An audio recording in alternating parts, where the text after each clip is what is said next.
Hello friends, welcome to 12th August daily Hindu news analysis. ఈ వీడియోలో మనము 12th ఆగస్ట్ హిందూ న్యూస్ పేపర్లో పబ్లిష్ అయిన ఇంపార్టెంట్ ఆర్టికల్స్ని మనం డిస్కస్ చేద్దామండి. Let us start the discussion. Before that there was a small announcement. Free UPSC current affairs అంటూ ఒక కోర్స్ని మనం లాంచ్ చేయబడడం జరిగింది. ఇది కంప్లీట్లీ ఫ్రీ అండి. ఈ కోర్స్ ద్వారా మీరు ఏంటి అని అంటే కనుక ఎవ్రీడే క్విజెస్ అనేటువంటివి ఆన్సర్ చేయొచ్చు. అండ్ అలాగే ఈ క్లాస్కి సంబంధించినటువంటి పీడిఎఫ్ని కూడా మీరు యాక్సెస్ చేసుకుని డౌన్లోడ్ చేసుకుని రివైజ్ చేసుకోవచ్చు. You can download our app LTX classes and this is the number that you can call if you want to enrol into any of the courses. Current affairs యొక్క importance యూపీఎస్సీలో అంతా ఇంత కాదండి. Recognising that importance and as well as building our success, the ultimate current affairs course for UPSC. మన యొక్క ఈ programme యొక్క past సక్సెస్ని కంటిన్యూ చేస్తూ మనం ఈ ప్రోగ్రామ్ అయితే కంటిన్యూ చేస్తున్నాము. ఇక్కడ మీకు డైలీ లైవ్ క్లాస్ ఉంటుందమ్మా, ప్లస్ పీడిఎఫ్ అనేది ఇవ్వబడడం జరుగుతుంది. వీక్లీ పీడిఎఫ్ ప్లస్ టెస్ట్ అనేది కండక్ట్ చేస్తాము. మంత్లీ పీడిఎఫ్ ప్లస్ టెస్ట్ అనేది ఉంటుంది. అండ్ మీకు ప్రిలిమ్స్ ముందు కంప్లీట్లీ ఒక రివిజన్ సిరీస్ కూడా మనకైతే కనుక క్యారీ అవుట్ చేయబడడం జరుగుతుంది. ఇక్కడ మనము websites like press information bureau, down to earth, Indian express లాంటి వెబ్సైట్స్ని పిక్ చేసుకుని ఇక్కడ మనం డిస్కస్ చేస్తాము. అండ్ ఇక్కడ this is the number that you can call if you want to enrol in to this current affairs course. Moving forward, ఈ క్లాస్కి సంబంధించినటువంటి PDF అనేది మన యొక్క LTX IAS టెలిగ్రామ్ ఛానల్లో కూడా మీకు అవైలబుల్ ఉంటుంది. అక్కడ నుంచి మీరు డౌన్లోడ్ చేసుకోవచ్చు. These are the courses for the senior aspirants అండి. You can pause video and just look at them. దీనికి మనం ఛార్జ్ చేసే ఫీ వచ్చేసి 60,000 రూపీస్. EMI 5,000 రూపీస్ పర్ మంత్గా పే చేయొచ్చు. లైఫ్ టైం వ్యాలిడిటీ తోటి మీకు అయితే కనుక వస్తుంది. అలాగే యూపీఎస్సీ ఇన్ఫినిటీ అనేది ఫర్ అబ్సల్యూట్ బిగినర్స్ అండి. So these are the features of this particular course. And ఇది కూడా మీరు EMI 5,000 రూపీస్ పర్ మంత్గా పే చేసుకోవచ్చు. ఆప్షనల్ ఇన్ఫినిటీలో మనం ఏంటి అని అంటే popular optionals PSIR, pub ad, socio, anthro, Telugu literature అయితే ప్రొవైడ్ చేస్తున్నాం మనము. Yes, let us start. చాలా ఎడిషన్స్ ఉంటాయండి. వాటిల్లో మనము Delhi edition of the Hindu newspaper నుంచి ఆర్టికల్స్ని మనం పిక్ చేసుకుని డిస్కస్ చేస్తాం. To be in sync with this particular video please do follow the Delhi edition. First and foremost, talks with the nuclear watchdog will be complicated, says Iran. The first important article మనం discuss చేయాలి. United States of America's criticism of India for trade with Russia is factual but illogical అంటూ మనకి ఏంటి అని అంటే కనుక చెప్తున్నారు. Supreme court orders the capture of stray dogs in Delhi, says never let them back on the street అంటూ మనకి supreme court అయితే కనుక ఆర్డర్ ఇష్యూ చేసింది రీసెంట్గా. Supreme court fixes the dates to hear the pleas challenging the talaq e hasan. Very very important ఇది మనకి. Panel raps the ministry for evasive reply on the MNREGA's డ్యూస్కి సంబంధించి మనకిది. In call with Zelensky, prime minister seeks peaceful settlement of Ukraine and as well as Russia conflict గురించి మాట్లాడుకుంటాము.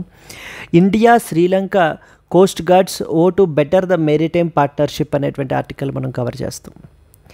ఇవి కాకుండా daily live current affairs క్లాస్లో United nations conference on land locked developing countries, very very important అమ్మా ఇది మనకి. National centre for disease control గురించి, national medical register గురించి మనం అయితే కనుక ఇక్కడ లైవ్ క్లాస్లో మనం డిస్కస్ చేయబడడం అయితే కనుక జరుగుతుంది. Yes, let us start. ఇవి కాకుండా మొన్న సండే జరిగినటువంటి వీక్లీ టెస్ట్ మీద కూడా డిస్కషన్ కూడా మనకైతే కనుక ఉంటుంది.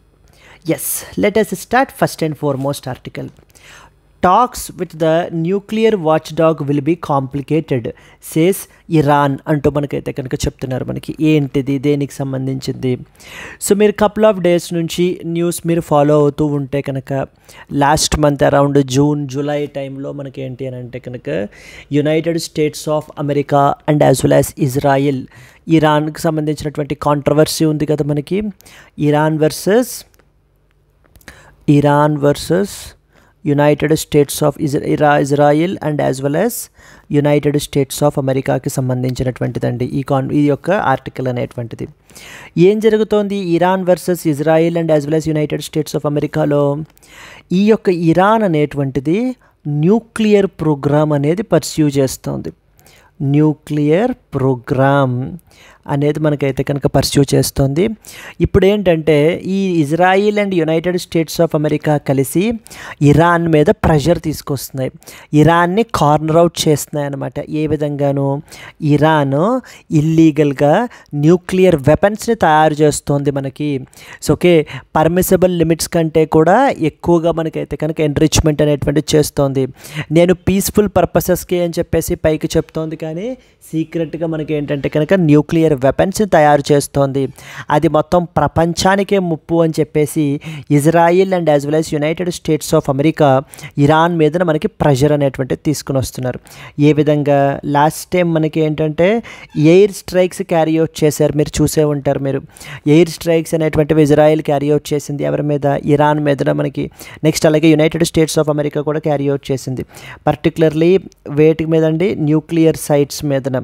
కొన్ని ఇంపార్టెంట్ న్యూక్లియర్ సైట్స్ ఉన్నాయి మనకి. ఫర్ ఎగ్జాంపుల్ ఫోర్డో అని, నెక్స్ట్ వచ్చేసి ఇస్ఫహాన్, నాతంజ్ అని different types of different nuclear sites అనేటువంటివి ఎక్కడున్నాయి? ఇరాన్లో ఉన్నాయి. ఇక్కడ సీక్రెట్గా ఇరాన్ న్యూక్లియర్ ఎన్రిచ్మెంట్ అనేటువంటివి చేస్తోంది అని చెప్పేసి వీటి మీదన అటాక్స్ అనేవి క్యారీ అవుట్ చేశారు, అంటే ఎయిర్ స్ట్రైక్స్ అనేటువంటివి క్యారీ అవుట్ చేశారు. సిగ్నిఫికెంట్ డ్యామేజ్ అయితే కనుక మనకి కాజ్ చేయబడడం అయితే జరిగిందండి. దెన్ మనకి ఏంటంటే కౌంటర్గా ఇరాన్ ఏం చేసింది? మనకి ఇజ్రాయిల్ మీద and United States of America middle ఈస్ట్లో మనకి వాళ్ళకి సంబంధించినటువంటి బేసెస్ ఉంటాయి కదా, ఖటార్లోను అక్కడ కూడా, వాటి మీద అటాక్స్ అయితే కనుక చేసింది. అరౌండ్ 12 days పాటు మనకైతే కనుక ఈ యొక్క conflict between Iran and Israel and USA అయితే కనుక మనకి జరిగింది. ఒకటే ఫండా ఏంటి? సింపుల్ కాన్సెప్ట్ ఏంటి? మనకి ఇరాన్ మీదన ప్రెషర్ తీసుకుని రావాలి. దేని గురించి?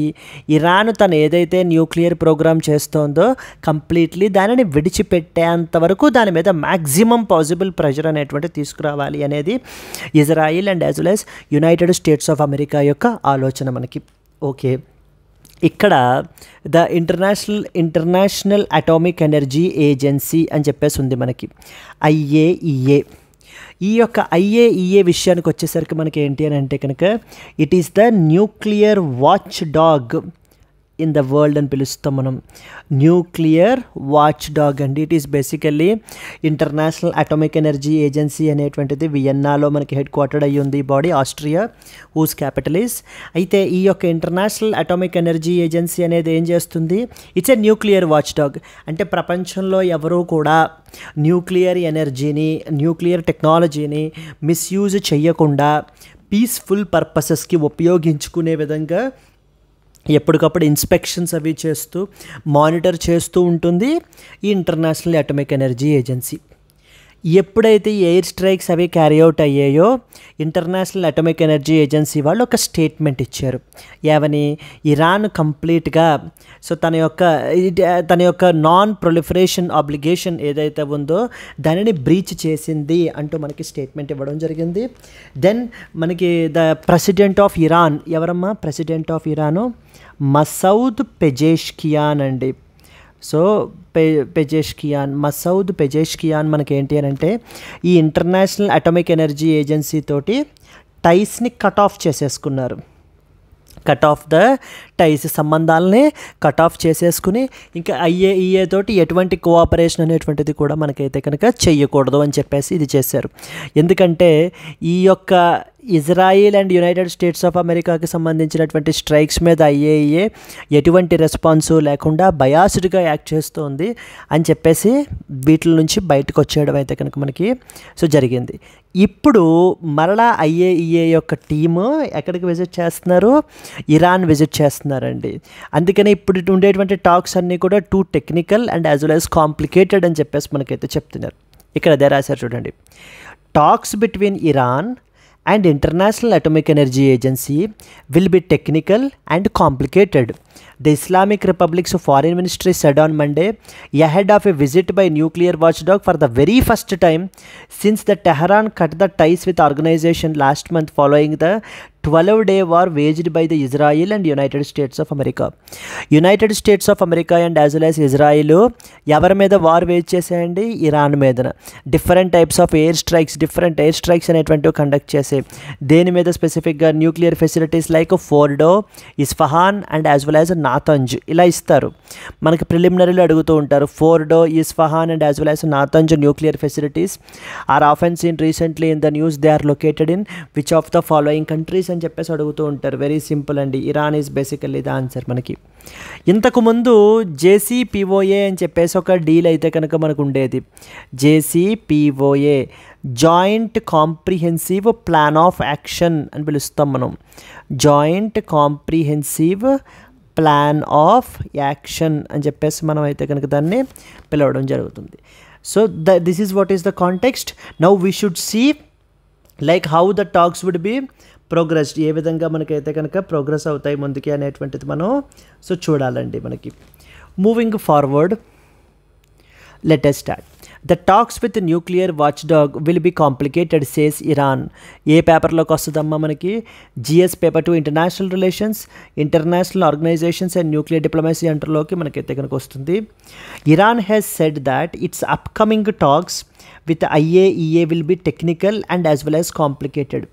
This will be the first visit by IAEA since Tehran reduced the cooperation after the recent regional tensions. Okay.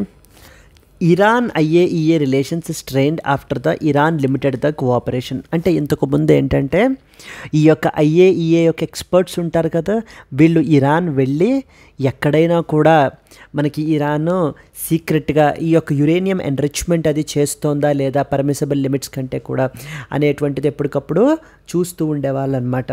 So అంటే చాలాసార్లు IAEA వాళ్ళు కూడా కంప్లైంట్ చేశారు ఏమని, ఇరాన్ మాతో ఎఫెక్టివ్గా కోఆపరేట్ చేయట్లేదు అని చెప్పేసి. Resumption of talks is important for nuclear verification and non-proliferation nature of the talks. Technical and complicated అంటూ మనకైతే చెప్తున్నారు. So the likely discussion points is with respect to access to nuclear sites and data, inspection timelines, వీటి గురించి మనకైతే కనుక మాట్లాడడం జరుగుతుందండి. So here you are expected to know about this something called as IAEA గురించి ఖచ్చితంగా మనకి క్వశ్చన్స్ అడిగే అవకాశాలు మనకైతే కనుక ఉన్నాయి. 1957లో దీనిని ఒక UN బాడీగా మనకైతే కనుక ఎస్టాబ్లిష్ చేశారు. దీనికంటూ సెపరేట్గా IAEA స్టాట్యూట్ అని చెప్పేసి ఉంటుందండి మనకి. IAEA స్టాట్యూట్ అని చెప్పేసి. Now in the comment section mentioned Rome statute అనేటువంటిది ఏ ఇంటర్నేషనల్ బాడీకి సంబంధించినటువంటిది? రోమ్ స్టాట్యూట్ అనేటువంటిది అంటే ఈ రోమ్ స్టాట్యూట్ ద్వారా ఏ ఒక్క బాడీని మనకి ఎస్టాబ్లిష్ చేశారు అనేటువంటిది కమెంట్ చేయండి. సిమిలర్ వేలో IAEAకి IAEA స్టాట్యూట్ అని చెప్పేసి మనకైతే కనుక ఉంటుంది, అది గవర్న్ చేస్తుందన్నమాట. వీళ్ళు ఏం చేస్తారు, ప్రపంచం మొత్తం కూడా న్యూక్లియర్ ఎనర్జీని పీస్ఫుల్ పర్పసెస్గా యూజ్ చేయడానికి మనకైతే ప్రమోట్ చేస్తారు. బికాస్ ఎందుకంటే ద సేమ్ న్యూక్లియర్ ఎనర్జీని పీస్ఫుల్ పర్పసెస్ అంటే ఎలక్ట్రిసిటీ జనరేషన్ గురించి మీరు ఉపయోగించుకోవచ్చు కావాలి అని అనుకుంటే, అండ్ అదే న్యూక్లియర్ ఎనర్జీని న్యూక్లియర్ వెపన్స్ని తయారు చేయడానికి కూడా మనం ఉపయోగించుకోవచ్చు. ఓకే, అక్కడ మనకి ఏంటంటే యురేనియం ఎన్రిచ్మెంట్ ఉంటుందన్నమాట. మనం ఆ యురేనియంని ఎంత ప్యూరిఫై చేస్తున్నామో అనే దాన్ని బట్టి ఆధారపడి ఉంటుంది. 5%, 10%, 50%, 90% అలా. సో ఇప్పుడు ఫర్ ఎగ్జాంపుల్ 5%, 10%, 20% చేస్తుంటే మనకి ఏంటంటే అది పీస్ఫుల్ పర్పసెస్కి ఎలక్ట్రిసిటీ జనరేషన్ గురించి దాన్ని ఉపయోగించవచ్చు. అలా కాకుండా 60%, 70%, 90% చేస్తూ ఉంటే వాటిల్లో మనకి ఏంటంటే న్యూక్లియర్ వెపన్స్ని తయారు చేయడానికి మనకైతే కనుక ఉపయోగిస్తారనమాట. And this statement is also important. ఇది బోత్ యునైటెడ్ నేషన్స్ జనరల్ అసెంబ్లీకి, సెక్యూరిటీ కౌన్సిల్కి ఇద్దరికి కూడా రిపోర్ట్ చేస్తుందండి. హెడ్ క్వార్టర్స్ అనుకున్నాం కదా, వియన్నా, ఆస్ట్రియా. సో చాలామంది మనకి ఏంటంటే జెనీవా, స్విట్జర్లాండ్ అని ఇస్తూ ఉంటారు. ఇక్కడ ఒక్కొక్కసారి మనల్ని ఏంటి అని అంటే కనుక కన్ఫ్యూజ్ చేయడం గురించి. ఇట్ ఈస్ యాక్చువల్లీ ఏంటి మనకి, it is Vienna, Austria is basically the head quarters of this particular body. India అనేటువంటిది కూడా one of the founding members అండి. అయితే పీస్ఫుల్ న్యూక్లియర్ ఎనర్జీని ఇది చేస్తున్నందుకు గాను వీళ్ళకి రికగ్నైజ్ చేసి 2005లో నోబెల్ పీస్ ప్రైజ్ని కూడా మనకైతే కనుక కన్ఫర్ చేశారు. దెన్ న్యూక్లియర్ సెక్యూరిటీ గురించి something called international conference on nuclear security అనేటువంటిది కండక్ట్ చేయబడుతూ ఉంటుంది. ఇది IAEA హెడ్ క్వార్టర్స్ వియన్నాలో కండక్ట్ చేస్తారు. That is 145 states reported the incidents of lost or stolen radioactive material. ఈ రేడియో యాక్టివ్ సోర్సెస్ అనేటువంటివి మనకి మెడిసిన్లోను, ఎడ్యుకేషన్లోను వీటన్నిటి చోట కూడా మనకైతే కనుక ఉపయోగిస్తారండి. ఇంటర్నేషనల్ లెవెల్లో మనకి 3 ఇంపార్టెంట్ అగ్రిమెంట్స్ కూడా ఉంటాయి. Something called convention on early notification off A nuclear accident 1986 అంటారు. అంటే ఈ కన్వెన్షన్ ఏం చెప్తుంది అని అంటే కనుక, ఏదైనా ఒక దేశంలో ఒకవేళ న్యూక్లియర్ యాక్సిడెంట్ జరిగినప్పుడు ఇమీడియట్గా ఆ యొక్క దేశం ఏం చేయాలి అంటే ఆ యొక్క నైబరింగ్ కంట్రీస్కి యాక్సిడెంట్ ఏం జరిగింది, ఏ న్యూక్లియర్ ప్లాంట్ దగ్గర జరిగింది, ఎంత మ్యాగ్నిట్యూడ్ ఆఫ్ అటాక్ అయితే కనుక జరిగింది, ఏవైనా రేడియో యాక్టివ్ మెటీరియల్స్ అవి కూడా మనకైతే కనుక ఇదయ్యాయా, ఎక్స్పోజ్ అయ్యాయా, రిలీజ్ అయ్యాయా అనేటువంటి ఆస్పెక్ట్స్ అన్నిటినీ కూడా మనకైతే కనుక క్లియర్గా కమ్యూనికేట్ చేయాలి. అటు నైబరింగ్ కంట్రీస్కి కమ్యూనికేట్ చేయాలి, ఇంటర్నేషనల్ అటామిక్ ఎనర్జీ ఏజెన్సీకి కమ్యూనికేట్ చేయాలి అని చెప్పి. సో దట్ ఎందుకు అలా చేయటం వల్ల, to minimise the damage. So దీనివల్ల జరిగేతున్నటువంటి డ్యామేజ్ని మినిమైజ్ చేయడం గురించి ఈ యొక్క కన్వెన్షన్ అనేటువంటిది మనకైతే కనుక చేశారండి. Similarly convention on nuclear safety అని తీసుకొచ్చారు. Safety of spent fuel management and radio active waste management అనేటువంటివి అదర్ ఇంపార్టెంట్ కన్వెన్షన్స్. ఓవరాల్గా ఇప్పుడు మనకి సీన్లో చూస్తే మనకి ఏమర్థం కావాలి, లాస్ట్ మంత్ ఇరాన్ వాళ్ళు ఇంటర్నేషనల్ అటామిక్ ఎనర్జీ ఏజెన్సీతో కోఆపరేషన్ టైస్ అనేటువంటిది కట్ ఆఫ్ చేసేసుకున్నారు. ఎందుకని, ఐఏఈఏ వాళ్ళు ప్రాపర్గా రెస్పాండ్ అవ్వలేదు, బయాస్డ్గా యాక్ట్ చేశారు.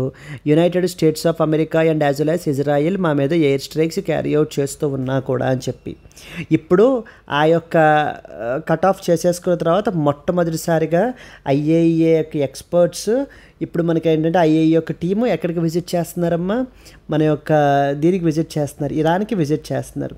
So we should see how the things will go on. Clear. ఇక్కడ ఏమేమి తెలియాలి మీకు, ఐఏఈఏ గురించి చాలా క్లియర్గా తెలియాలి, ఐఏఈఏ రోల్ ఏంటి అనేటువంటి పాయింట్స్ అన్నీ కూడా.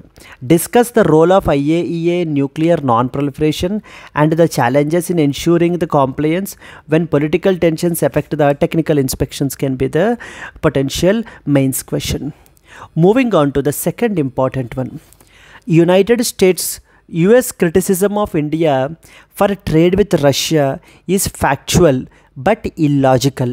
ఇప్పుడు మీరు ఏంటి అని అంటే కనుక మనం ఏమర్థం చేసుకోవాలి, లాస్ట్ ఆర్టికల్లో United States of America Iran మీద ప్రెషర్ పెట్టింది. ఎందుకని, న్యూక్లియర్ ప్రోగ్రామ్ని తను పర్స్యూ చేస్తున్నటువంటి న్యూక్లియర్ ప్రోగ్రామ్ని ఆపేయాలి, అబెండన్ చేయాలి అనేటువంటి ఉద్దేశంతో తనని కార్నర్ అవుట్ చేసిందనమాట ఇరాన్ని.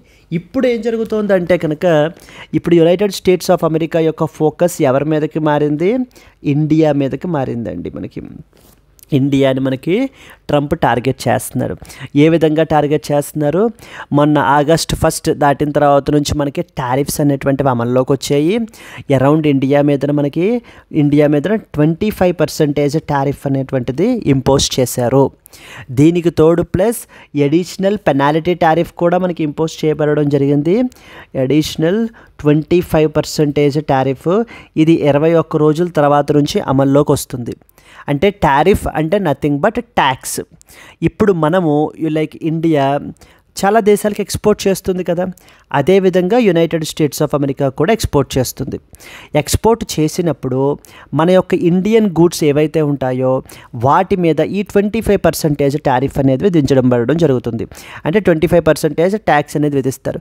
ఎప్పుడైతే ట్యాక్స్ విధిస్తారో అమెరికన్ మార్కెట్లోకి వెళ్ళేసరికి మన గూడ్స్ ఏమైపోతాయి, అన్కాంపిటేటివ్ అయిపోతాయి. అంటే ఏంటి, ఎక్స్పెన్సివ్ అయిపోతాయి కదా, ఎందుకంటే మన మీద ఈ ట్యాక్స్ కూడా పడి అప్పుడు మార్కెట్లోకి వస్తాయి కాబట్టి గూడ్స్ మనవి అన్కంపిటేటివ్ అనేటువంటివి అయిపోతాయి. And that is one point. And next point ఏంటి, అడిషనల్ 25% టారిఫ్ని ఇంపోజ్ చేస్తున్నారు యాజ్ పెనాలిటీ కింద మనకి. ఎందుకని ఇది ఇంపోజ్ చేస్తున్నారు, ఎందుకనంటే because of the India's ties with Russia in the form of oil and military supplies, military imports, military equipment imports. Yes అంటే అర్థం ఏంటమ్మా, అంటే మనము రష్యా నుంచి ఆయిల్ అనేటువంటిది పర్చేస్ చేస్తున్నాము. పర్టికులర్లీ ఇంతకుముందు అంతలాగా సిగ్నిఫికెంట్గా ఇంపోర్ట్స్ ఉండేవి కాదు, కానీ 2022లో రష్యా యుక్రెయిన్ వార్ స్టార్ట్ అయిన తర్వాత మట్టుకి ఏంటంటే కనుక ఇంపోర్ట్స్ చాలా విపరీతంగా మనకైతే కనుక పెరిగిపోయాయి. రష్యా నుంచి మనం ఎక్కువ ఆయిల్ పర్చేస్ చేస్తున్నాం, సౌదీ అరేబియా, ఇరాక్ వీటికంటే కూడా. దాంతోపాటుగా మిలిటరీ ఎక్విప్మెంట్ ఇంపోర్ట్ కూడా చేసుకుంటున్నాం. అంటే మిలిటరీ ఎక్విప్మెంట్ కూడా మనం అయితే కనుక రష్యా నుంచి కొనుక్కుంటున్నాం. ఇప్పుడు ట్రంప్ ఏమంటున్నాడంటే, ఇప్పుడు మీరు రష్యా నుంచి ఈ విధంగా విపరీతంగా ఆయిల్ అనేది పర్చేస్ చేస్తున్నారు. పర్చేస్ చేసి దాన్ని మీరు ఏం చేస్తున్నారు, మార్కెట్లో మీరు అమ్ముకుంటూ హ్యూజ్ ప్రాఫిట్స్ అనేటువంటిది మీరు తీసుకుంటున్నారు. దాంతోపాటుగా రష్యా ఏం చేస్తుంది, మీకు అమ్మితే వచ్చినటువంటి ఆయిల్ ఆ యొక్క డబ్బులతోటి యుక్రెయిన్లో మనకైతే కనుక విధ్వంసం సృష్టిస్తోంది. కాబట్టి మీ మీద అడిషనల్గా ఇంకో 25% టారిఫ్ అనేది ఇంపోజ్ చేయాలి అని చెప్పి యునైటెడ్ స్టేట్స్ ఆఫ్ అమెరికా మనకైతే మన మీద టారిఫ్లు ఇంపోజ్ చేస్తున్నారు. ఇప్పుడు ఈ ఆర్టికల్లో మనకి ఏం చెప్తున్నారంటే కొన్ని ఇంపార్టెంట్ చార్ట్స్ కూడా ఇవ్వడం జరిగిందండి. United States of America's criticism of India for trade with Russia is factual but illogical అని చెప్పేసి చెప్తున్నారు. అంటే ఇట్ ఈస్ ఫ్యాక్ట్, కరెక్ట్. మనము ఇండియా రష్యాతోటి ట్రేడ్ అనేటువంటి చేస్తోంది. మనం ఆయిల్ కొనుక్కుంటున్నాము, మిలిటరీ సప్లైస్ తెప్పించుకుంటున్నాము రష్యా నుంచి. కానీ ఈ విధంగా మనల్ని క్రిటిసైజ్ చేయడం అనేటువంటిది ఇల్లాజికల్ అంటూ మనకైతే కనుక చెప్తున్నారండి. ఎందుకట ఇక్కడ చూడండి. ఫస్ట్ ఇంపార్టెంట్ చార్ట్ మీరు చూసుకుంటే కనుక ఇంతకుముందు జస్ట్ హార్డ్లీ అరౌండ్ 0.2% ఉండేదండి మనకి ఏంటి ఆయిల్ ఇంపోర్ట్స్ ఫ్రమ్ రష్యా. ఎక్కువగా మనం ఎక్కడి నుంచి కొనుక్కునే వాళ్ళము, సౌదీ అరేబియా నుంచి, ఇరాక్ నుంచి, అంతకంటే ముందు వేబ్యాక్ ఇరాన్ నుంచి, వెనిజులా నుంచి మనం అయితే కనుక కొనుక్కోవడం జరిగేది. బట్ ఎప్పుడైతే రష్యా యుక్రెయిన్ వారు ఎప్పుడు స్టార్ట్ అయిందమ్మా, 2022లో స్టార్ట్ అయింది. అందుకని అప్పటి నుంచే మనకి ఇక్కడ ఈ ఫిగర్ ఇచ్చారు చూడండి. 2022లో మనం అరౌండ్ 13.1% ఆయిల్, అంటే చూడండి Russia's share in the India's oil imports since the beginning of the invasion of Ukraine in February 2022. ఇప్పుడు మనది 100% అనుకోండి, అందులో ఒక 13% ఆఫ్ ఆయిల్ మనం ఎక్కడి నుంచి తెచ్చుకుంటున్నాము, రష్యా నుంచి తెచ్చుకుంటున్నాం. అది ఎప్పుడు 2022లో, అంటే కరెక్ట్గా అదే సంవత్సరంలో రష్యా యుక్రెయిన్ వార్ అనేటువంటిది మనకి స్టార్ట్ అయింది. దెన్ ఆ తర్వాత మనకి చూసుకుంటే 31% అండి. It's more than double. 26% కదా డబుల్ అంటే మనకి. So almost even fact more than double అయిపోయింది 2023లో. ఆ తర్వాత నెక్స్ట్ ఏమైంది 35.5%, ఇంకా ఇంక్రీజ్ అయింది ట్రేడ్ అనేటువంటిది, సో ఆయిల్ ఇంపోర్ట్స్ అనేటువంటిది. Then it like settled in 2025. As of now ఇప్పుడు మనకి ఏంటంటే 31.5% మనకైతే కనుక ఉంది. అంటే ఈ విధంగా మన యొక్క ఇంపోర్ట్ బాస్కెట్లో ఆయిల్కి సంబంధించి తీసుకున్నప్పుడు ఇంత మేజర్ చంక్ ఇంపోర్ట్స్ మనం రష్యా నుంచి పర్చేస్ చేస్తున్నాం. ఇది మన యునైటెడ్ స్టేట్స్ ఆఫ్ అమెరికా యొక్క మొదటి ప్రాబ్లం. దానికి మనం ఏమంటున్నాము, చాలా అంటున్నాం మనం. సరే మేము ఒక్కళ్ళమే ఆయిల్ పర్చేస్ చేయట్లేదు కదా, చైనా పర్చేస్ చేస్తోంది, యూరోపియన్ యూనియన్ పర్చేస్ చేస్తోంది, ఈవెన్ మీరు కూడా పర్చేస్ చేస్తున్నారు. లైక్ ఫెర్టిలైజర్స్ అయితే అవనివ్వండి, ఎనర్జీ సెక్టర్ అయితే అవనివ్వండి. ఈ విధంగా మమ్మల్ని టార్గెట్ చేయడం కరెక్ట్ కాదు కదా. అందుకని అది సెకండ్ ఇదిలో పెట్టారు చూడండి. The amount of fossil fuels which are imported in the euros since February 2022. అదే 2022 నుంచి కంపారిజన్ తీసుకుంటే ఫస్ట్ చైనా చూడండి, ఆయిల్ ఇంపోర్ట్స్ ఎంత ఉన్నాయి అనేటువంటిది, తర్వాత కోల్ ఎంత ఇంపోర్ట్ చేసుకుంటుంది, గ్యాస్ ఇంపోర్ట్స్ ఎంత ఉన్నాయి, యూరోపియన్ యూనియన్ ఆయిల్ ఇంపోర్ట్స్ ఎంత, నెక్స్ట్ వచ్చేసి గ్యాస్ ఇంపోర్ట్స్ ఎంత, ఇండియా యొక్క ఆయిల్ ఇంపోర్ట్స్ ఎంత, నెక్స్ట్ వచ్చేసి మనకి ఏంటంటే కనుక గ్యాస్ ఇంపోర్ట్స్ ఎంత అనేటువంటిది, కోల్ ఇంపోర్ట్స్ ఎంత అనేటువంటిది మనకి మెన్షన్ చేశారు. అంటే ఇండియాతో పాటుగా యూరోపియన్ యూనియన్ వాళ్ళు, చైనా వాళ్ళు, యునైటెడ్ స్టేట్స్ ఆఫ్ అమెరికా కూడా ఈ యొక్క ఇంపోర్ట్స్ అనేటువంటివి చేసుకుంది. ఈ విధంగా మమ్మల్ని మాత్రమే టార్గెట్ చేయడం అనేటువంటిది కరెక్ట్ కాదు అని చెప్పేసి మనం చెప్తున్నాం అనమాట. మనం టార్గెట్ చేస్తే అందరినీ చేయి, చైనా మీద పెనాల్టీ వేయి, అంతేగాని మా ఒక్కళ్ళ మీద పెనాల్టీ వేయడం అనేటువంటిది దట్ ఈస్ నాట్ ఫెయిర్ అని చెప్పేసి మనం చెప్తున్నాం. ఇక మూడో చార్ట్లో మీరు చూస్తే ఈ చార్ట్ ఏంటంటే మనకి ఫస్ట్ అంతా కూడా ఆయిల్కి సంబంధించి అయిపోయింది కదా. ఇంకా రెండోది మనం ఏమంటున్నాడు, మిలిటరీ సప్లైస్ కదా. మిలిటరీ సప్లైస్, ఆర్మ్స్ ఇంపోర్ట్స్ అనమాట. ఇక్కడ ఆర్మ్స్ ఇంపోర్ట్స్ చూసుకుంటే మనకి the top 5 countries exporting the arms to India since 2022, around 53% of the India's arms imports are from Russia. అంటే 53% మనం ఏంటి అని అంటే కనుక రష్యా నుంచి మనం ఇంపోర్ట్ చేసుకోబడడం జరిగింది. అయితే 1990s నుంచి మనం చూసుకున్నట్లయితే కనుక మనము రష్యా మీద రిలయన్స్ తగ్గించి మనం ఇతర దేశాలు like United States of America కానివ్వండి, ఫ్రాన్స్ కానివ్వండి, ఇజ్రాయిల్ కానివ్వండి, వీటి నుంచి మనం అయితే కనుక పర్చేస్ చేసుకున్నాము. కానీ మొన్న 2022 నుంచి మాత్రమే ఏమైంది, మనము రష్యా నుంచి ఇంపోర్ట్ అయితే కనుక చేసుకుంటున్నాం. ఇప్పుడు ఇక్కడ ఏమంటున్నారు, ఇప్పుడు మనకి ఏంటంటే మనం ఇచ్చినటువంటి మనీతోటి రష్యా యుక్రెయిన్లో విధ్వంసం సృష్టిస్తోందని చెప్పేసి అంటున్నారు. దానికి మన కౌంటర్ చూడండి. సరే, నేను రష్యాలో పర్చేస్ చేస్తున్నాను అంటున్నావు కదా, మరి నువ్వు చూడు ఏం చేస్తున్నావు.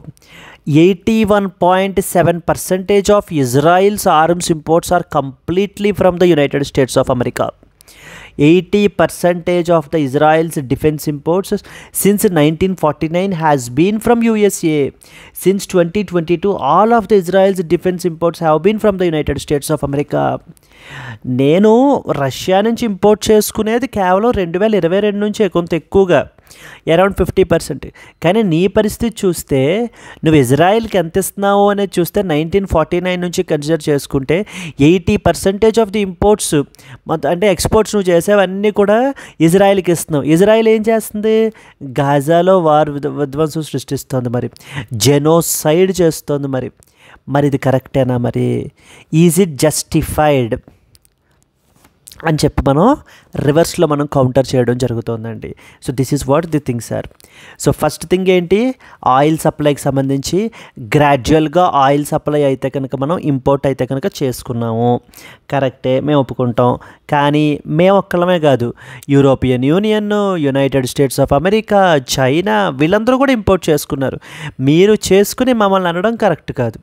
రెండవది, మిలిటరీ సప్లైస్ విషయానికి వచ్చేసరికి రష్యా నుంచి మేము విపరీతంగా మిలిటరీ సప్లైస్ ఇంపోర్ట్ చేసుకుంటున్నాను అంటున్నావు. దెన్ మరి నిన్న సంగతి ఏంటి అనేది చూస్తే 80% ఆఫ్ ద ఇజ్రాయిల్స్ ఇంపోర్ట్స్ అన్నీ కూడా నీ నుంచే ఉన్నాయి. నెక్స్ట్ వచ్చేసి నువ్వు you are giving the complete funding to that of the Israel to fight in గాజాలో ఫైట్ చేయడం గురించి అయితే కనుక ఇస్తున్నావు అని చెప్పి మనం అయితే కనుక చెప్తున్నామండి. This is what this article is all about. Yes, if we read some important points, US criticism of India for trade with Russia is factual, but it is illogical.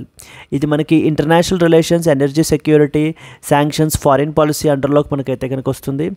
The author argues that while American criticism of India's trade with Russia, especially oil and defense purchases, has factual elements, it is inconsistent and illogical because Western countries, notably the European Union and China, have also continued large purchases of Russian fossil fuels and related products. So LNG మనకి ఏంటి అని అంటే కనుక natural gas కానివ్వండి, coal imports కానివ్వండి, oil imports కానివ్వండి, మీరు కూడా పర్చేస్ చేశారు ఇంతకు ముందు అంతా కూడాను. US leaders criticized India for buying Russian oil and military equipment. Recent moves cited include an order imposing tariffs and public remarks calling out the India's energy and as well as arms ties with that of Russia. Russia's share అయితే మనకి sharply increase అయ్యిందండి. 13%, 31%, 35%, 31% మనకైతే కనుక ఇదంతా కూడా ఇందాక మనం చూసినటువంటి చార్ట్లో related data. Yes, the rise followed global shift after Russia's invasion and G7 price cap mechanism which made the discounted Russian crude available. And who buys Russian fuel గురించి మాట్లాడుకుంటే China is basically the largest buyer అండి. Coal విషయం కానీ, gas విషయం కానీ. European union కూడా తక్కువ కాదు, లార్జ్ వాల్యూమ్స్లో పర్చేస్ చేసింది రష్యా నుంచి. The other figures that India is not the only nor even the largest beneficiary of the discounted Russian fuel. మేమే కాదు, వీళ్ళు కూడా పర్చేస్ చేశారు. ఇక డిఫెన్స్ ఇంపోర్ట్స్ విషయానికి వస్తే 50% ఆఫ్ ద ఆర్మ్స్ ఇంపోర్ట్స్ 2022 నుంచి మనకి రష్యా నుంచే మనకైతే కనుక వచ్చాయి అని చెప్పేసి అంటున్నారు. సరే, it contrast this with the US being the dominant arm supply to other countries. For example Israel 80% of the defence imports since 1949, highlighting the perceived double standards. So 1949 నుంచి తీసుకుంటే నువ్వే ఎవరికి పంపిస్తున్నావు? ఇజ్రాయెల్కి పంపిస్తున్నావు, గాజాలో విధ్వంసం సృష్టిస్తున్నారు అని చెప్పేసి మనం క్రిటిసైజ్ చేస్తున్నామండి. Clear? This is what this article is all about. ఈ విధంగా సెలెక్టివ్ మారలైజింగ్ అనేటువంటిది చేయకండి, అవాయిడ్ చేయాలి. So recognize the practical drivers like energy shortages, global markets behind the India sourcing choices. So this is what this article is all about. Let us move to that of the next article. Yes, Supreme Court orders the capture of stray dogs in Delhi, says never let them back on the street అని చెప్పేసి మనకైతే చెప్పడం జరుగుతుంది. ఏంటమ్మా stray dogs గురించి ఏంటి? Stray dogs అంటే అర్థం ఏంటి? స్ట్రే డాగ్స్ అంటే మనకి వీధి కుక్కలు అని చెప్పేసి పిలుస్తాం కదా మనం. ఎస్, వాటిని స్ట్రే డాగ్స్ అంటారు. ఢిల్లీ రీజియన్లోను and as well as neighbouring రీజియన్స్లోనూ కూడా ఈ యొక్క స్ట్రే డాగ్స్ యొక్క మెనెస్ అనేది చాలా ఎక్కువైపోయింది. ఈ స్ట్రే డాగ్స్ అనేటువంటివి ఏం చేస్తున్నాయి? వీధి కుక్కలు ఏం చేస్తున్నాయి అంటే మెయిన్లీ చిన్నపిల్లల మీదన, ఇన్ఫెంట్స్ మీదన కూడా అటాక్స్ అనేటువంటివి క్యారీ అవుట్ చేస్తున్నారు. చాలామంది పేరెంట్స్ వాళ్ళ యొక్క ఇన్ఫెంట్ని కూడా కోల్పోవడం అయితే కనుక జరిగింది. వీటన్నిటిని దృష్టిలో పెట్టుకుని సుప్రీంకోర్టు రీసెంట్గా ఒక ఇంపార్టెంట్ ఆర్డర్ ఇష్యూ చేసింది. మొత్తం stray dogs particularly in Delhi and as well as national capital టెరిటరీలో ఉండేటువంటి స్ట్రే డాగ్స్ అన్నిటినీ కూడా ఇమీడియట్గా క్యాప్చర్ చేసేయండి. ఇమీడియట్గా క్యాప్చర్ చేసేసి వాటన్నిటికీ వేరే షెల్టర్ ప్రొవైడ్ చేయండి.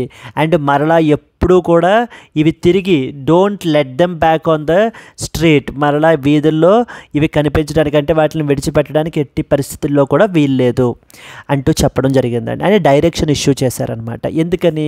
ఈ యొక్క స్ట్రే డాగ్స్ వల్ల కలుగుతున్నటువంటి అటాక్స్ని మినిమైజ్ చేయడం గురించి సుప్రీంకోర్టు ఈ ఆర్డర్ అయితే ఇచ్చింది. అయితే ఏ విధంగా యూజ్ చేస్తారు, ఎంత ఫోర్స్ ఉపయోగించేస్తారు అనేటువంటిది, so that is up to you take the decision అని చెప్పేసి మనకైతే కనుక డైరెక్షన్ అనేది ఇవ్వబడడం జరిగింది. అండ్ దాంతోపాటుగా ఒకవేళ యానిమల్ యాక్టివిస్ట్స్ కానీ ఎవరైనా కూడా మీరు వీటిని క్యాప్చర్ చేసేటప్పుడు అడ్డుకుంటే కనుక దానిని కంటెంప్ట్ ఆఫ్ కోర్టు కింద కన్సిడర్ చేస్తాము అని చెప్పేసి కూడా చాలా సీరియస్గా చెప్పారు. కంటెంప్ట్ ఆఫ్ కోర్ట్ అంటే అర్థం ఏంటి? కంటెంప్ట్ ఆఫ్ కోర్ట్ అంటే కోర్టు ధిక్కరణ. మనకి ఏంటంటే కనుక లైక్ యు ఆర్ కోర్టు చెప్పినటువంటి ఆర్డర్ని మీరు ఏంటంటే కనుక పాటించట్లేదు అనేటువంటి ఇదితో మనకి ఏంటి అని అంటే వాళ్ళ మీద కంటెంప్ట్ ఆఫ్ కోర్ట్ కేసు అనేటువంటిది ఇది అవ్వబడడం జరుగుతుంది అంటూ మనకి ఏంటంటే చెప్పడం జరుగుతుంది. So the entire idea is to reduce the minimize the మనకి ఈ యొక్క ఇంపాక్ట్ అనేది మినిమైజ్ చేయడం గురించి అయితే కనుక తీసుకుని రావడం జరిగింది. ఒకవేళ యాక్టివిస్ట్ ఎవరైనా కూడా ఇదే చేసినట్లయితే కనుక జస్ట్ ద ఓన్లీ థింగ్ ఏంటి అంటే can they return the children lost to rabid canines to parents, అంటే ఈ యొక్క కెనైన్స్ వల్ల చనిపోయినటువంటి ప్రాణాలు కోల్పోయినటువంటి ఇన్ఫెంట్స్ ఎవరైతే ఉంటారో ఆ యొక్క బేబీస్ యొక్క ప్రాణాలు తిరిగి ఈ యాక్టివిస్ట్ ఎవరైతే గొడవ పెడుతున్నారో వాళ్ళు ఇవ్వగలరా పేరెంట్స్కి అని చెప్పేసి కోర్టు మనకి క్వశ్చన్ చేయడం జరుగుతుంది. గవర్నమెంట్ కూడా మనకి ఏంటి అంటే కనుక కోర్టు యొక్క డెసిషన్ని సపోర్ట్ అయితే చేస్తున్నారు in the form of the solicitor general Tushar Mehta. మనకి ఏంటంటే డిఫరెంట్ పీపుల్ ఉంటారండి గవర్నమెంట్ తరపున వాదించేటువంటి వాళ్ళు. Like that is attorney general అంటారు. అటార్నీ జనరల్ ఏం చేస్తారమ్మా, మనకి సెంట్రల్ గవర్నమెంట్ తరపున లాయర్ అనమాట. ఆయన మనకి ఏంటంటే కోర్ట్స్లో ఎప్పుడైనా సరే గవర్నమెంట్ ఆఫ్ ఇండియాని రిప్రజెంట్ చేయాల్సి వచ్చినప్పుడు ఈ అటార్నీ జనరల్ రిప్రజెంట్ చేస్తారు. ఈ ఆర్టికల్లో మెన్షన్ చేశారు article number 76 of the constitution. అంటే ఇప్పుడు అటార్నీ జనరల్ వచ్చి ఏదైనా స్టేట్మెంట్ చెప్తున్నారు అనుకోండి, ఏదైనా ఆర్గ్యుమెంట్, అర్థం ఏంటంటే అది గవర్నమెంట్ యొక్క స్టాండ్. అది అంటే గవర్నమెంట్ ఏం చెప్పాలనుకుంటోంది ఆ పర్టికులర్ ఇదిలో మనకి ఏంటి అనేటువంటిది అదే అటార్నీ జనరల్ యొక్క స్టాండ్ మనకి. అలాగే అటార్నీ జనరల్ లాగా ఇది సెంట్రల్ గవర్నమెంట్కి. స్టేట్ లెవెల్లో కూడా ఉంటారు మనకి. స్టేట్ లెవెల్లో ఎవరు ఉంటారు?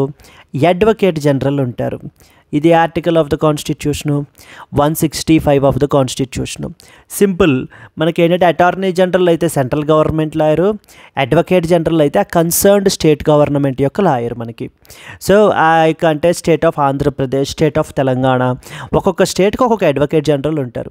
ఎప్పుడైనా కూడా సుప్రీంకోర్టులో కానీ ఇంకెక్కడైనా కూడా ఆ పర్టికులర్ స్టేట్ని రిప్రజెంట్ చేయాల్సి వచ్చినప్పుడు ఆ అడ్వకేట్ జనరల్ వెళ్ళి అక్కడ మనకి ప్రజెంట్ అవుతారు అనమాట. గవర్నమెంట్ ఆఫ్ ఇండియాని రిప్రజెంట్ చేయాలి అంటే అటార్నీ జనరల్ వస్తారు. అండ్ అటార్నీ జనరల్ కింద ఇంకొకళ్ళు కూడా ఉన్నారు మనకి, సొలిసిటర్ జనరల్ అని చెప్పేసి కూడా పిలుస్తూ ఉంటాం మనం, సొలిసిటర్ జనరల్ అని చెప్పేసి. ఇక్కడ అర్థం చేసుకోవాల్సిన విషయం ఏంటంటే అటార్నీ జనరల్ అనేది కాన్స్టిట్యూషనల్ ఆఫీస్, అడ్వకేట్ జనరల్ అనేది కూడా కాన్స్టిట్యూషనల్ ఆఫీస్, ఆర్టికల్ 76, ఆర్టికల్ 165. కానీ సొలిసిటర్ జనరల్ అనేటువంటిది nowhere mentioned in the constitution of India అన్న పాయింట్ అర్థం కావాలి. క్లియర్ అండి. Let us read important things. GS paper 2 polity governance role of judiciary అండర్లోకి వస్తుంది.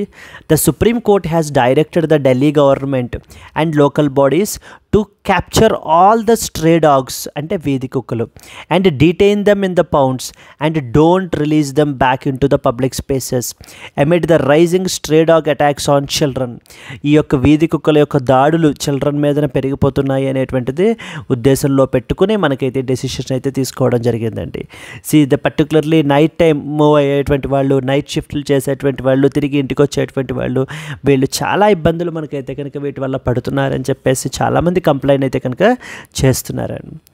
Okay, Delhi government and local bodies to immediately capture the stray dogs, detain them in the national and these things and prohibit their release back.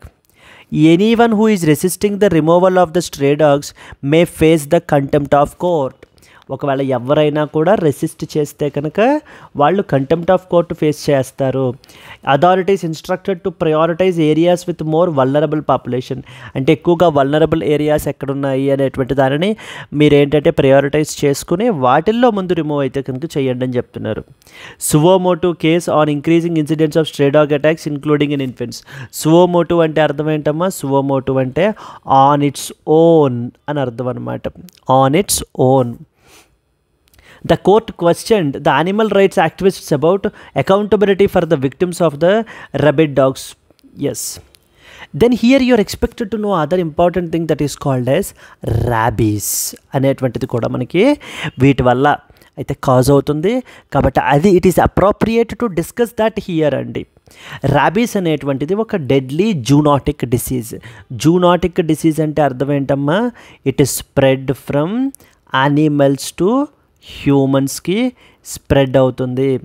దానిని మనము zoonotic disease అని చెప్పేసి మనం అయితే కనుక పిలుస్తాము, జూనాటిక్ డిసీజ్. అలా కాకుండా నాన్ జూనాటిక్ ఉంటుంది. అంటే ఏంటి? యానిమల్స్ నుంచి హ్యూమన్స్కి స్ప్రెడ్ అవ్వదు. ఏంటి ఎగ్జాంపుల్స్ మీకు? For example and very important కూడా తెలుసుకోవాల్సినవి, రీసెంట్గా న్యూస్లో ఉన్నటువంటివి కూడా, African swine fever is one such important thing.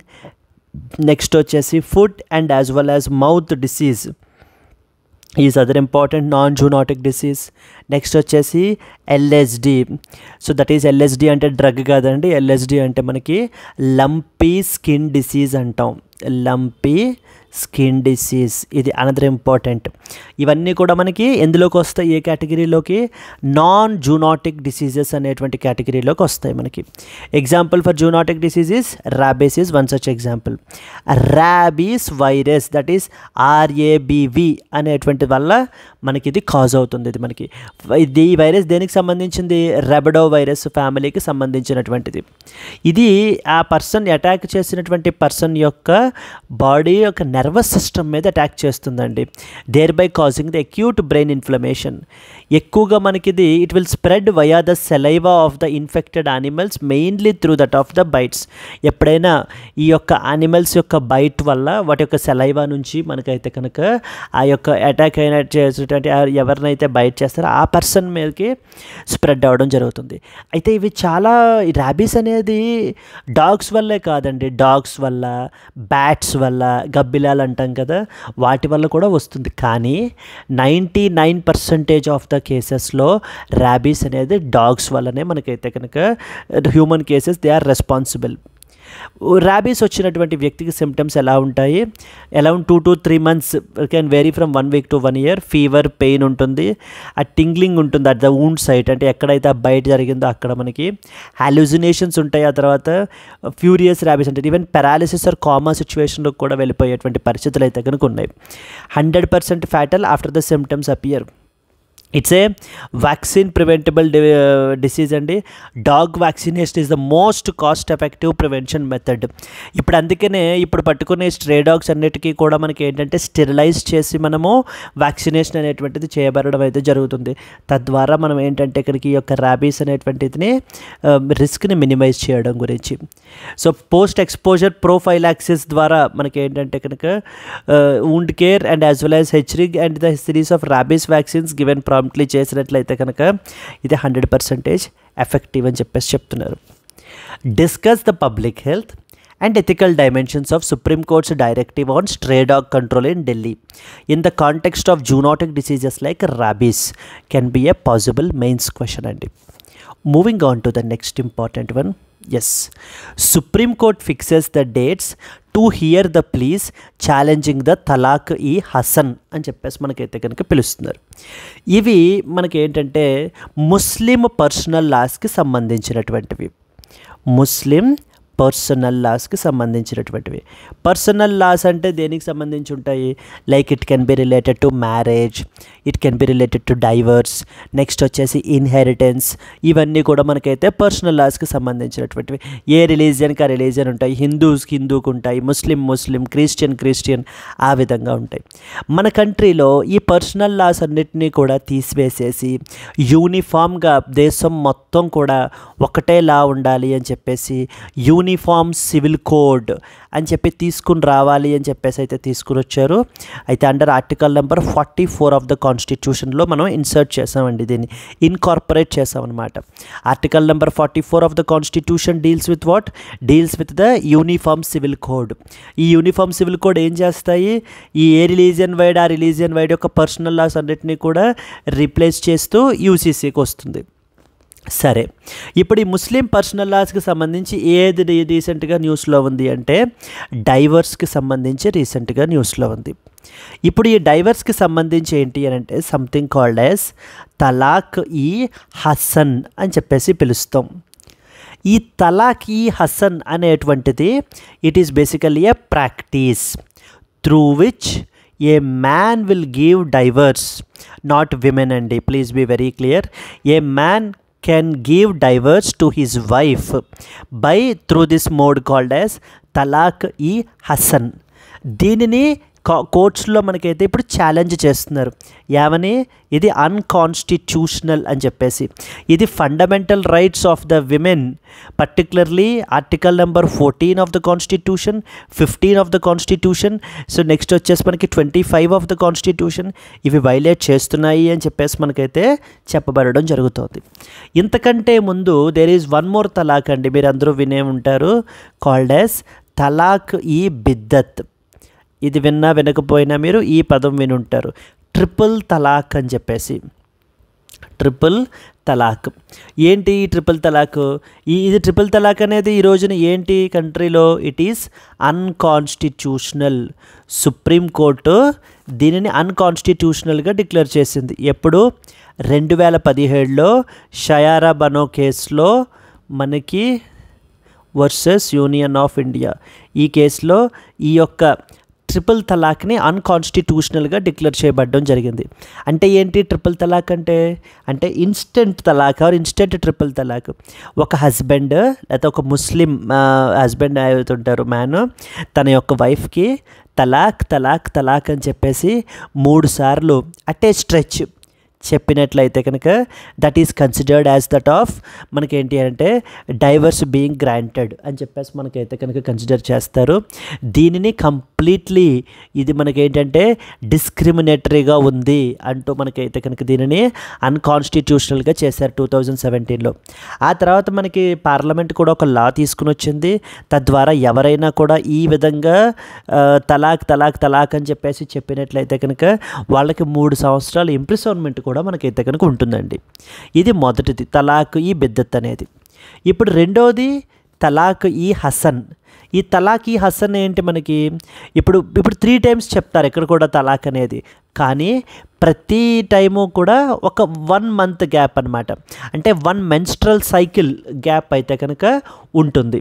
ఇప్పుడు ఫర్ ఎగ్జాంపుల్ ఈవేళ తలాక్ అని చెప్పేసి చెప్తే మరలా next menstrual cycle of that wife మళ్ళీ వచ్చే లోపల ఆ టైంకి మనకి ఏంటి అని అంటే కనుక ఇంకొకసారి చెప్పబడడం అయితే కనుక జరుగుతుంది. ఇద్దత్ పీరియడ్ అంటారు.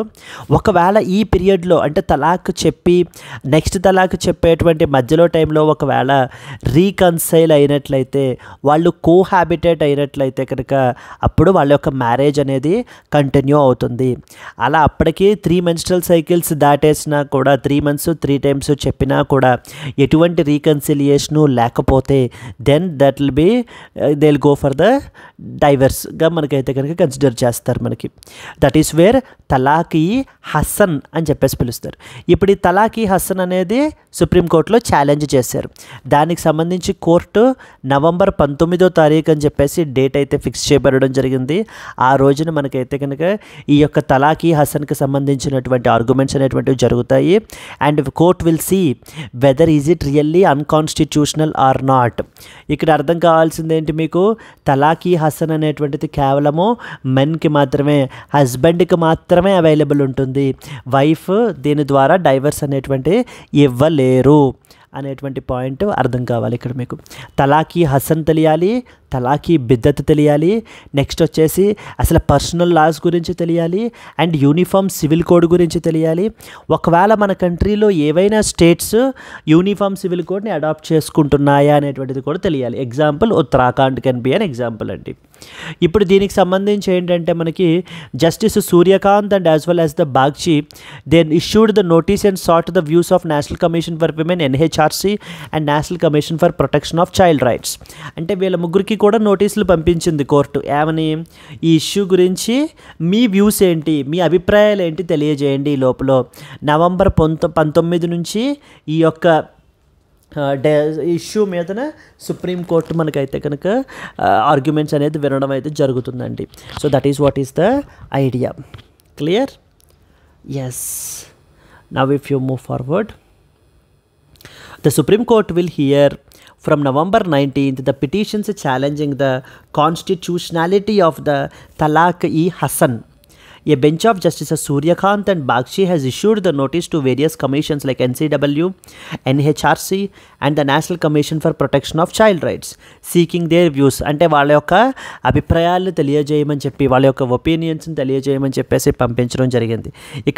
ఇక్కడ మీరు చూస్తే NCW, NHRC and as well as NCPCR ఈ 3 కూడా స్టాట్యూటరీ ఇన్ నేచర్.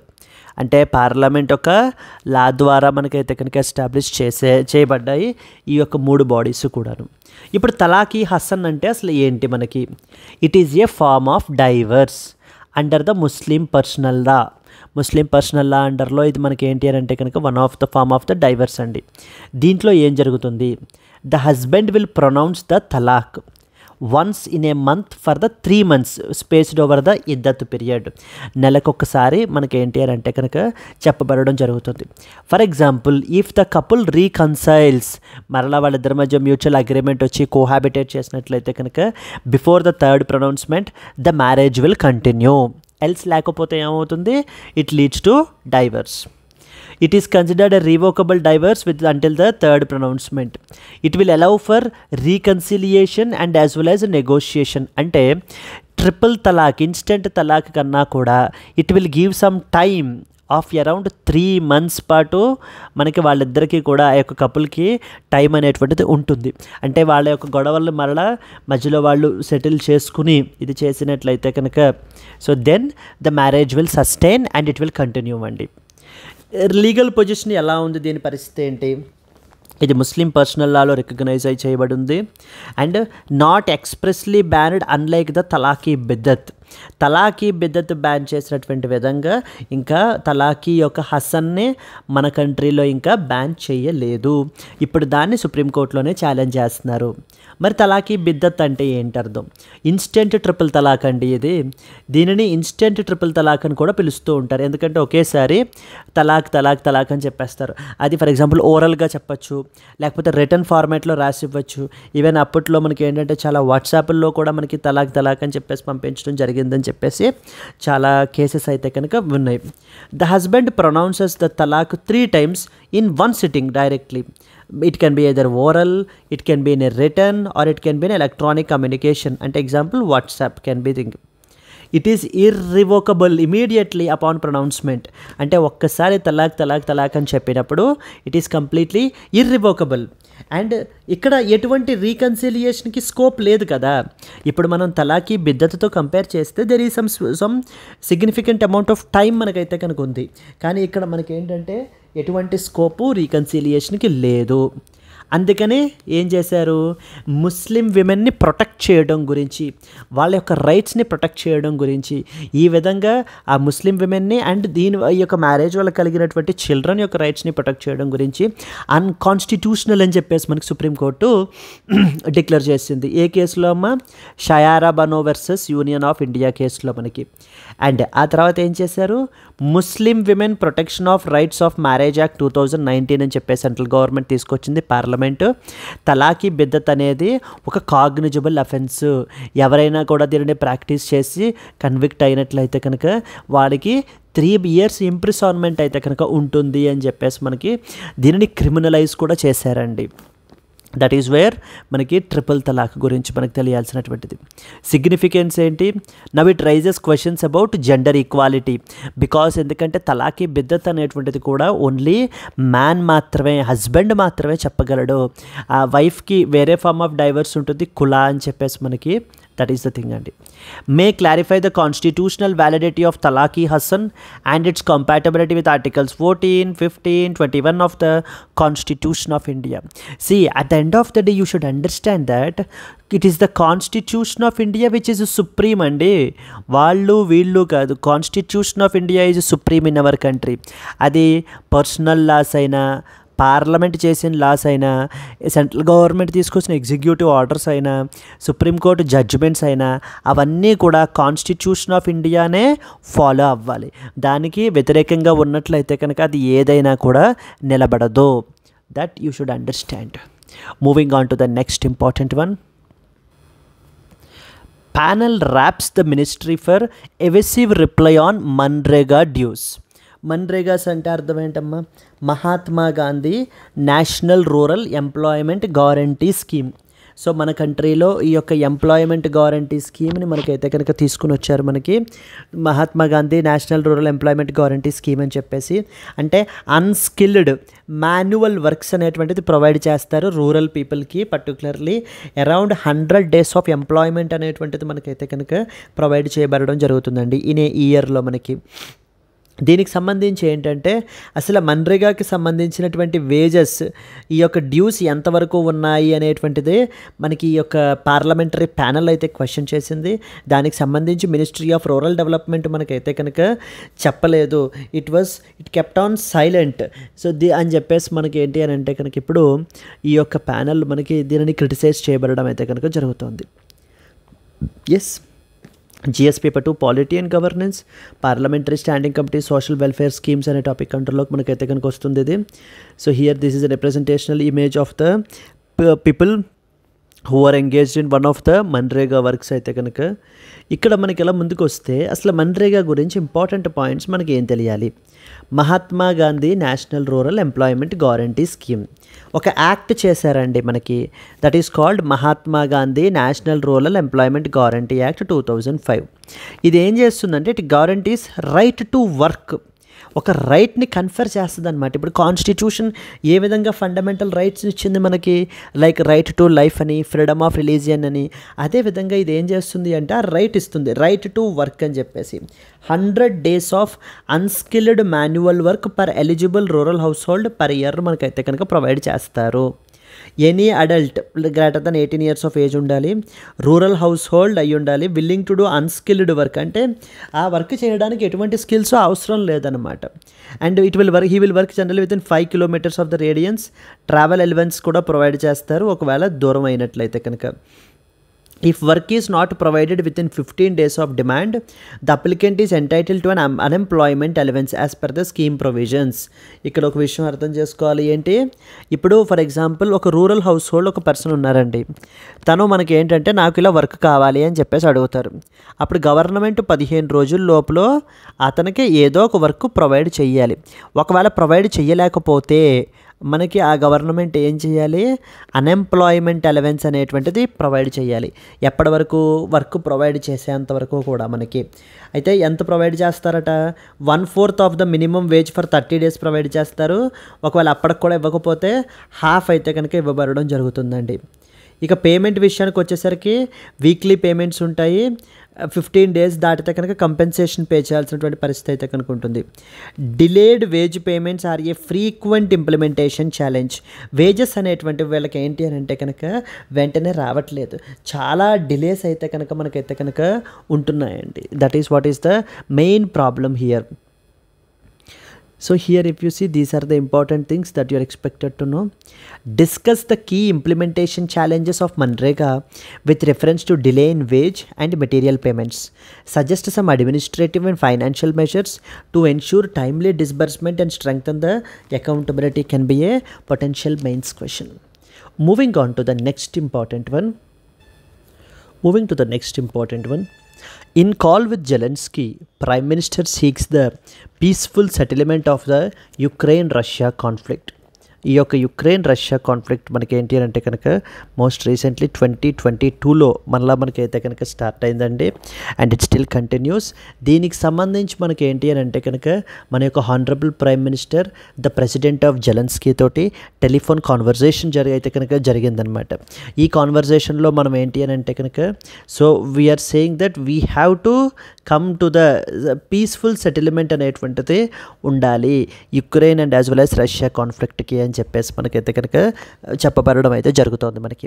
అండ్ మనకి United States of America and as well as Russia మధ్యన ఇప్పుడు August 15th అలస్కాలో మనకి సమ్మిట్ అయితే జరగనుంది మనకి.